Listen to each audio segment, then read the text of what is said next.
This is reroar. Hi, reroar.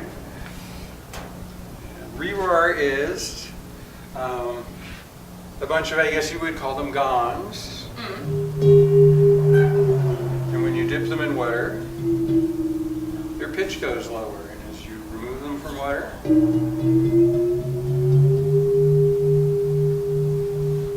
and they're on these arms, and they stay where you leave them. So if you wanted to keep this pitch, you would just leave that there. And if you didn't like it, you would. Nice. So one of the things about this is it's really hard to make gongs so that they tune. Right. You know, it's very difficult. You kind of hope for the best and make them.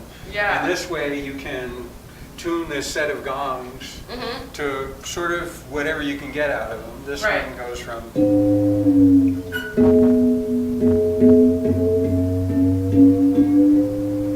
Nice. So you can get quite a bit out of them. And you get moving sounds. This is nice played by two people as well. Oh, yeah. You know?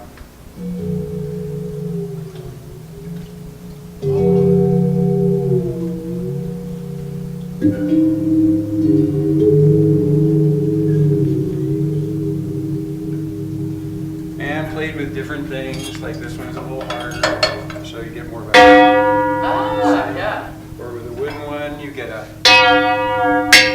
Nice. More of that kind of thing. So all the things you can do with just regular gongs. Sounds like the train going by. Yeah. Oh, I love that. So it's fake Doppler effect. What a beautiful sculptural piece too. You said there's something like 700 pieces to this Yeah, instrument? this was a grief intensive to make a little bit. Yeah, I can imagine. It's really an engineering feat of Just anarchestra. all these little things. The thing that I wanted from this that made it so that you had to do all this is that they stay where you put them. Right. So that you can tune them. Hence the counterweights. Yeah. And, yeah. So they needed the counterweights, and that's why they need all these all these things adjust. This adjusts, that adjusts, this adjusts, this adjusts, everything adjusts everywhere, and that's what required all the parts. Nice. You know. It's awesome. The other night I saw some friends playing, and somebody was playing from the other side, like lifting the weights even, and that worked too, which is really cool. There was an idea that I had with Carl, and Carl thought it would be cool to have a dancer with them attached. Oh, that would be cool. The dancer could move while somebody plays. Well, you could have two players and two dancers because there's 7. Right. And so. That would be cool. Or you could even have like 3.5 people with one hand each doing it, or something like that. Like you could figure out all kinds of things with this. Nice. That would be sort of fun. It's beautiful. But it's kind of fun. I like it with these soft ones because they're kind of.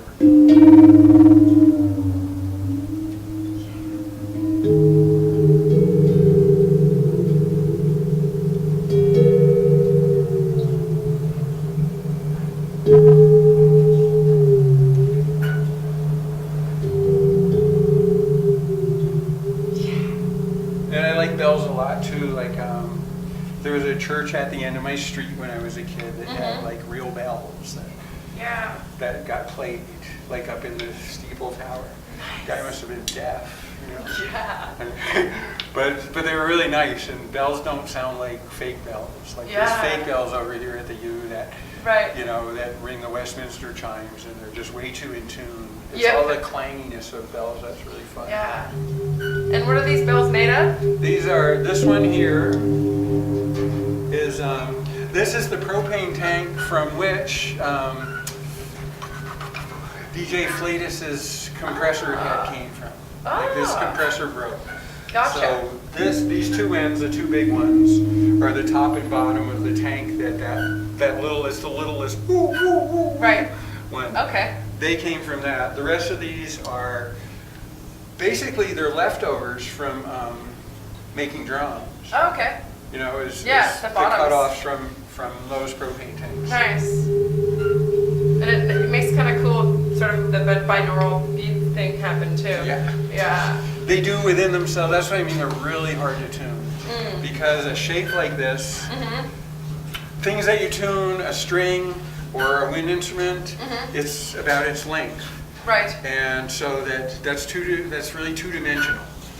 Right? It's got length. It's really one dimension. That's all there is. And these have a shape going this way and shapes going across, and it's not linear. So they're really hard to tune. It's like great bell makers make bells that even if you hear them like wonderful church bells like that I grew up hearing, they still are all full of all these transients and just weird wolf tone notes. That's what they call like odd notes that that appear between other notes. Nice. And so like these shapes of things are like that. There's always going to be some little, it's not conflict, there's just going to be another opinion about what pitch we're making going on with anything like this. If I hit this really hard, I'm not going to do it. There's like, you can hear low and higher notes in there if you listen closely. There's like there's like a deep bass in there, and then there's that one's kind of the middle tone. There you kind of get the lowest note, but they're all mixing together in various ways. Right. And because of this shape, it supports them all. Cool. You know, where a string wants to sound like one kind of thing most of the time. Right. You know, a straight line kind of thing. And there's, you know.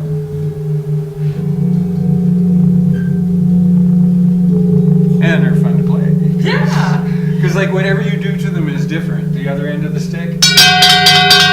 Yeah. You know, that's where you hear more of the nastiness.